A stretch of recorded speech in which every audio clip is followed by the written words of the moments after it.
Hi, I'm in final year of my master's, and I'm really stressed about my dissertation because I have to choose a topic, and also I have to finalize that topic and submit it to my college. And I'm really stressed about it because I can't think in a straight way and select a topic. And I know you just completed your PhD. Can you please guide me? Hi. So, selecting a topic for the dissertation is a crucial step in academic journey.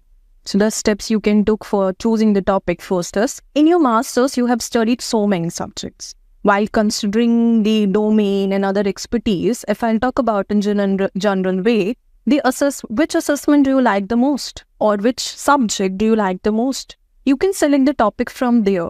By narrowing down, you can go with the existing research as well. For example, if I'll talk about the medical science, right now the nursing is at the boost up. People are doing research in nursing either in terms of the medical sciences or in the mental health, their resilience, and so more to go forward. So, if you talk about the nursing, you can go the 5 to 6 years research papers. You can narrow down how these research paper gives you a literature gap. So, literature gap is the first thing while deciding the topic here. When you know narrowing down the literature gap, you can connect either you can relate this topic with your interest or not so. So this is the first step you can take for selecting a topic. Okay, so now I understood how to select a topic. But now the second concern is how to start writing the dissertation. Because I have, heard from my seniors that writing dissertation is a very tedious process. Because you need to do hardcore research for it. And also you need to write, 5,000 or 10,000 words in a certain amount of time. And I haven't ever done any kind of research like that. So can you guide me like how to start writing my dissertation? Okay, so what you can do here, that you can start with a research question. Okay. So previously we mentioned that we need to narrow down the topic. Once you narrow out the topic, you can go with different research articles, different research theme, as well as the research journal, where you can the preview like, is this the research questions you are grasping? Is it effective for your research? Is the research question are addressing the literature gap? Is your research are the qualitative or the quantitative one? So these three factors are really helpful for addressing the research question. Beside that, you can select the two framework, which preferably the research scholars did. One is PICOT, which means P means the population, I means the intervention, C means the comparison, O means the outcome, and T is the time frame. If you're not comfortable to choose the PICOT framework, you can further go with the PEO, which means population, E is the expected research, and T, of course, is the time frame. So with this, you can easily narrow down your research questions. Okay, so now I understood how to start writing my dissertation. But the next thing comes is how to find my research gap. There's so many papers available. So do I have to read all of them in order to find my research gap? When it comes to the identifying research gap, there is no specific research papers. Like you can go to 10 to 20, 20 to 30, 30 to 50 and many more. But because you already narrow down the topic, you can search these keywords or over the Google search engines like Google Scholar, ResearchGate. These are the two prominent ones. So you can easily search these keywords of yours narrowing topic over there. From there, you receive 10 to 20 papers. So it is advisable for the scholars to read at least 20 papers to get the idea in terms of the limitations, in terms of the recommendations, as well as in terms of the restrictions. Because after reading the 10 paper, you get the clean idea, like what are the common limitations in each papers you are identifying.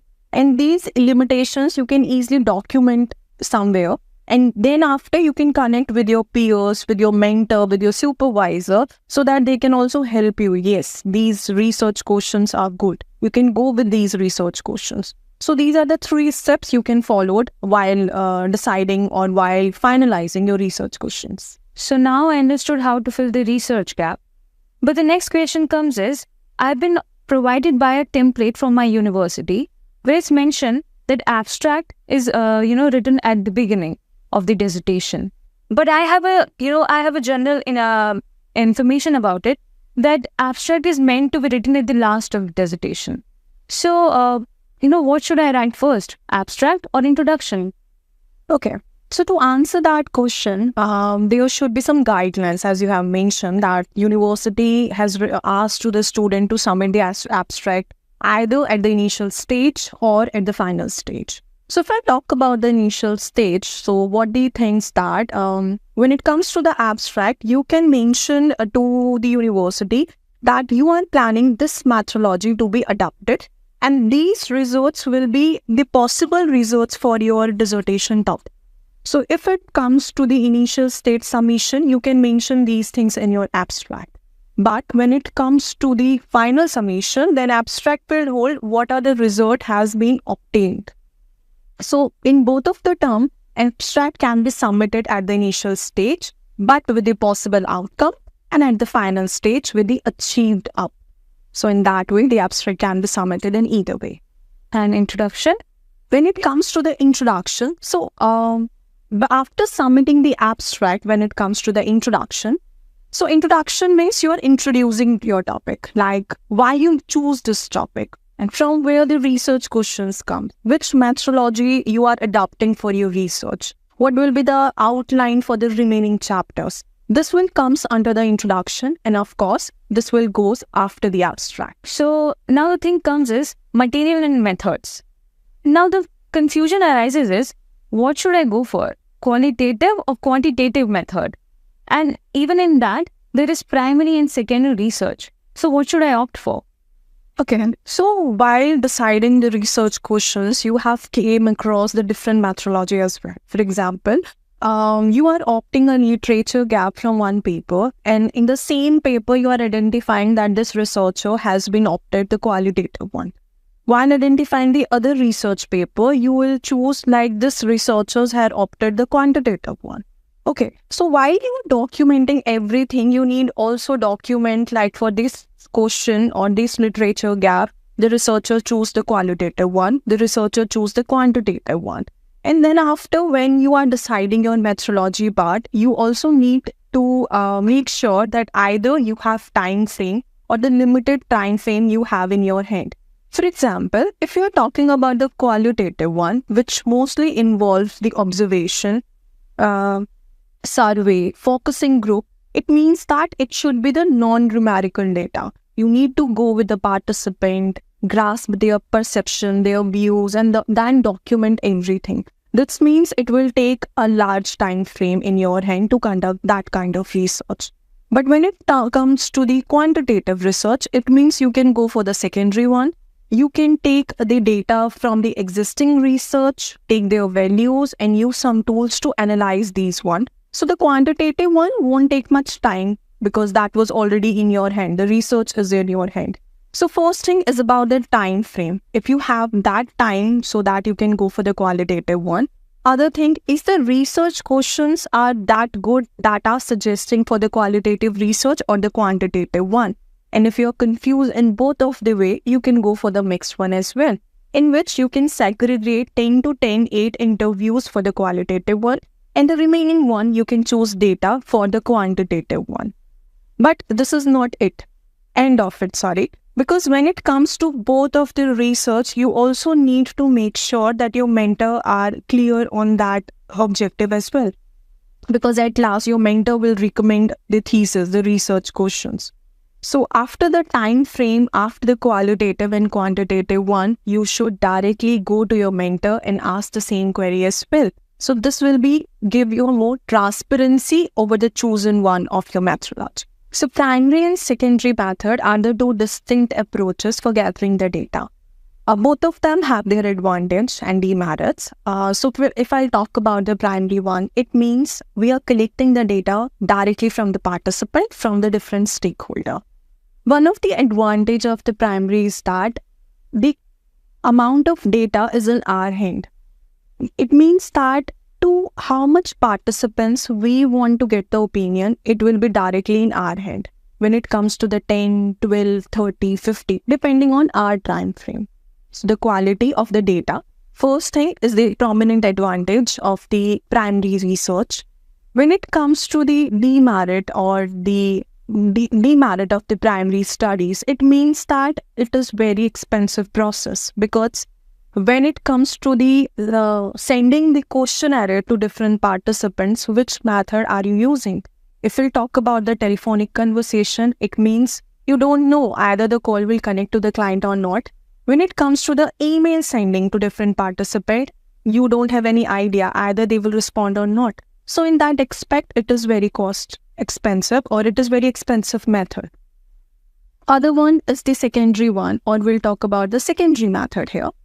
When it comes to the secondary studies or secondary approach, it means that the information can be outdated, because you are just narrow down the research questions. You don't know the existing information is up to date or not, because you are just picking the every information, every values from the existing research only.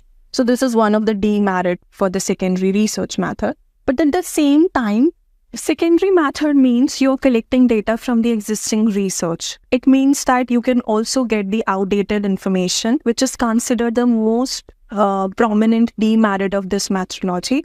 But at the same time, it won't take much time, because the existing research paper, you can easily go to the Google Scholar, you can take the data from here. And not only the Google Scholar, there are so many sites or tools from where the data can be extracted.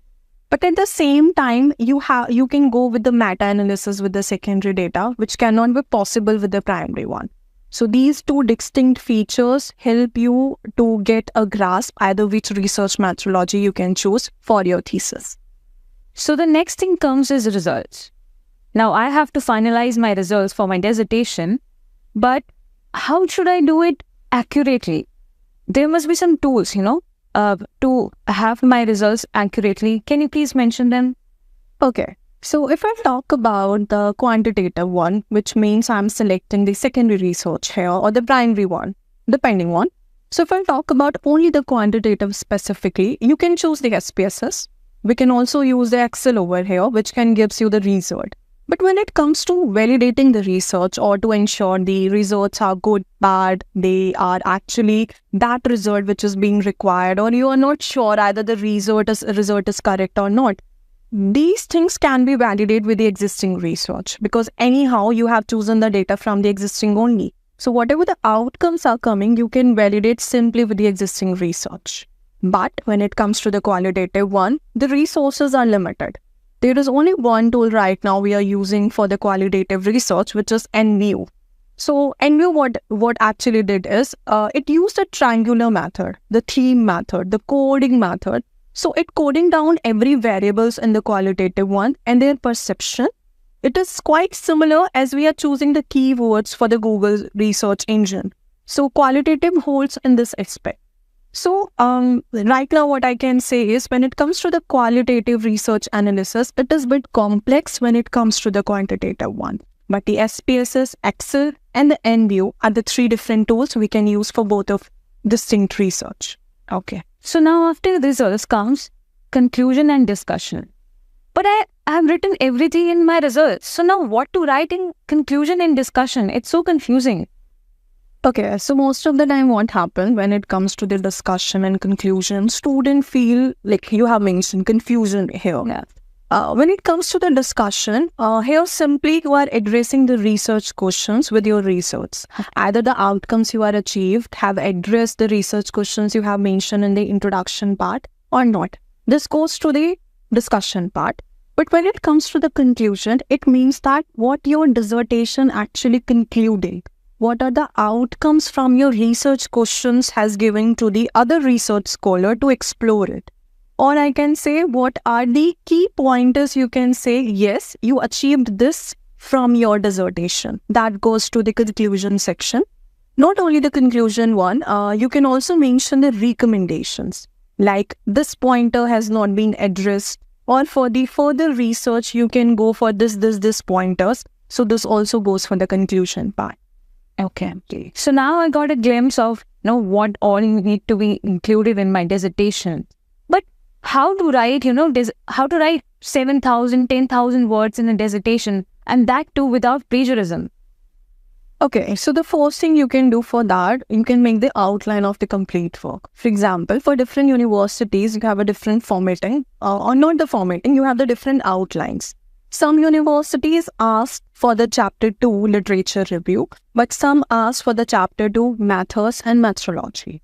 So it is very need to be cleared what is actually the guidelines need to be followed. If I talk in a general aspect, the outline should be introduction, literature review, method, the result, discussion, conclusion, and recommendation, which we already discussed in the previous videos. Okay, so when it comes to the introduction, make it 5 headings, some headings. It first starts with the background, second with the significance of the research, and after the significance, third one will be the research question. And after the research questions, research method. We are not giving the brief methodology over there, but kindly mention that we are adopting, or the thesis are using the primary, secondary, how many interviews you are planning in that research methodology. And then finally, the last subheadings will be the outline of the thesis. Then after the chapter 2, the literature review comes.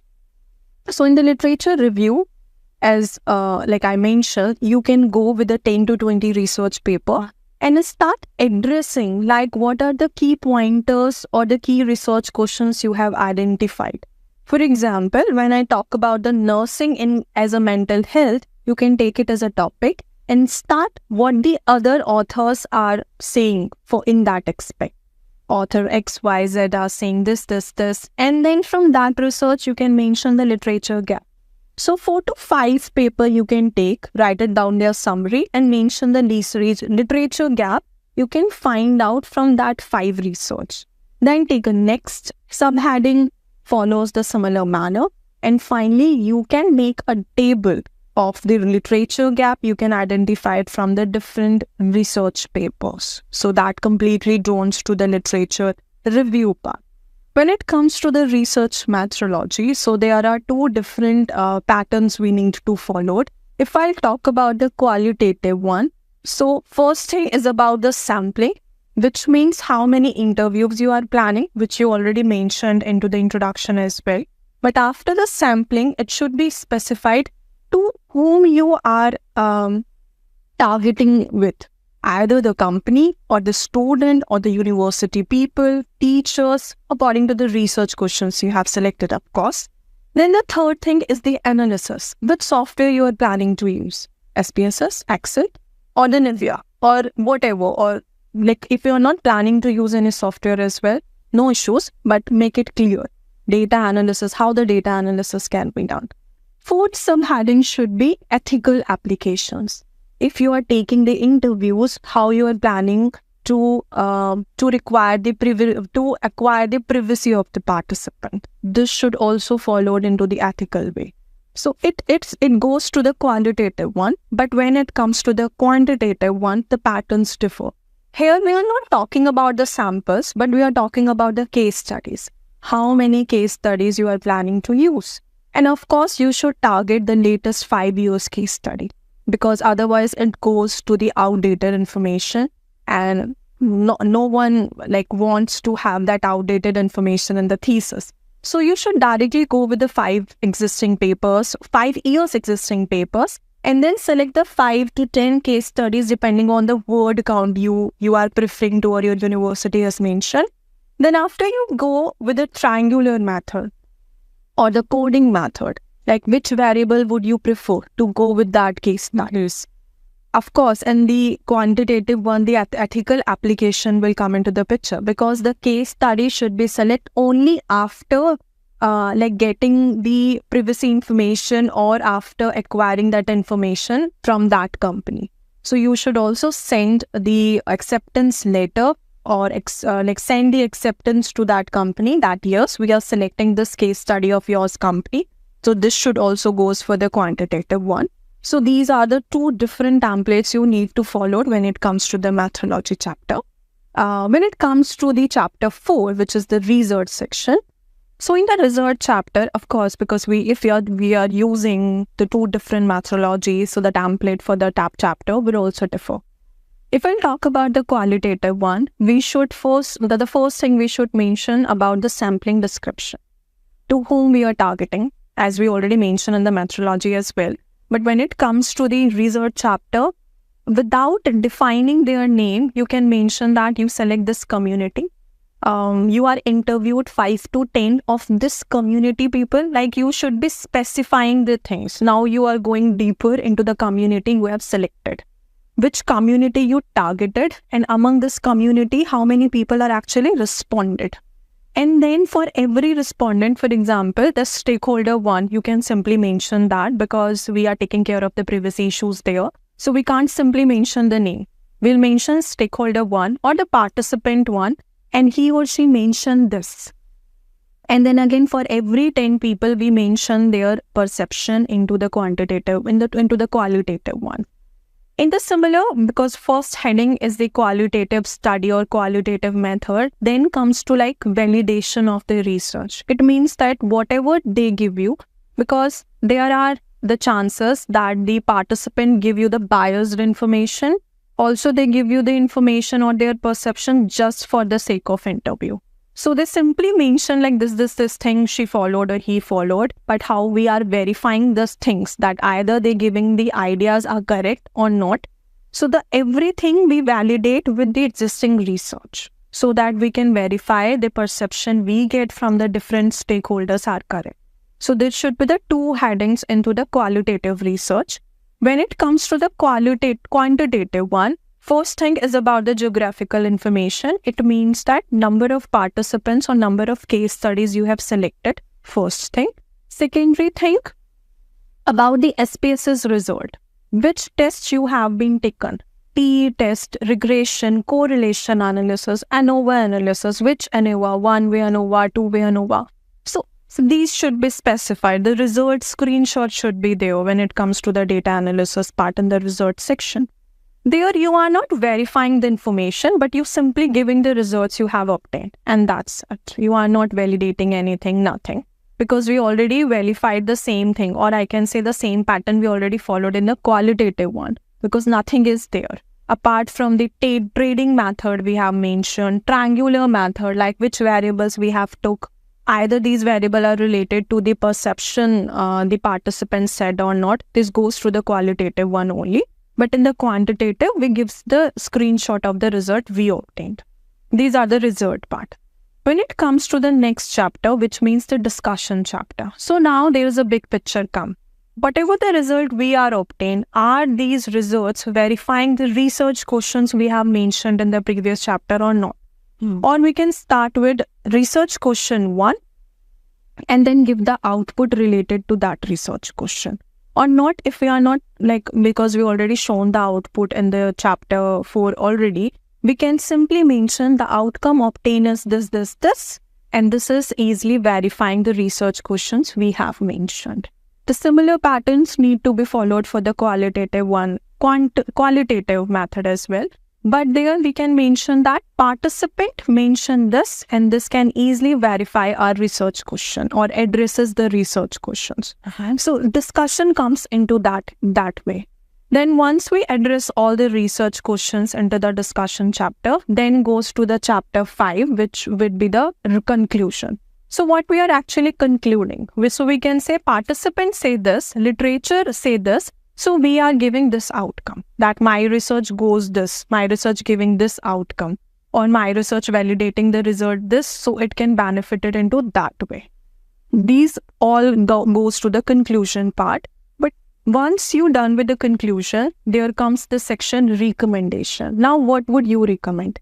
Either your research is good, either there is a scope of gap into your research, either it's give you a new research questions, like this can be done by me, but for further research, this can be done by another scholar as well. This goes to the research recommendation section.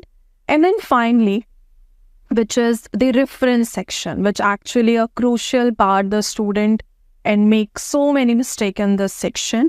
For different universities, there are different references styles. For example, AP7, Harvard, or Scholar when it comes to the law dissertation, IEEE when it comes to the engineering dissertation, So this should be followed in a specific manner when it comes to the APS 7 website, ResearchGate, Google Scholar, which websites you are preferring to. It generally depends upon that. So strictly the references should be classified, and also avoid the falsification of the references.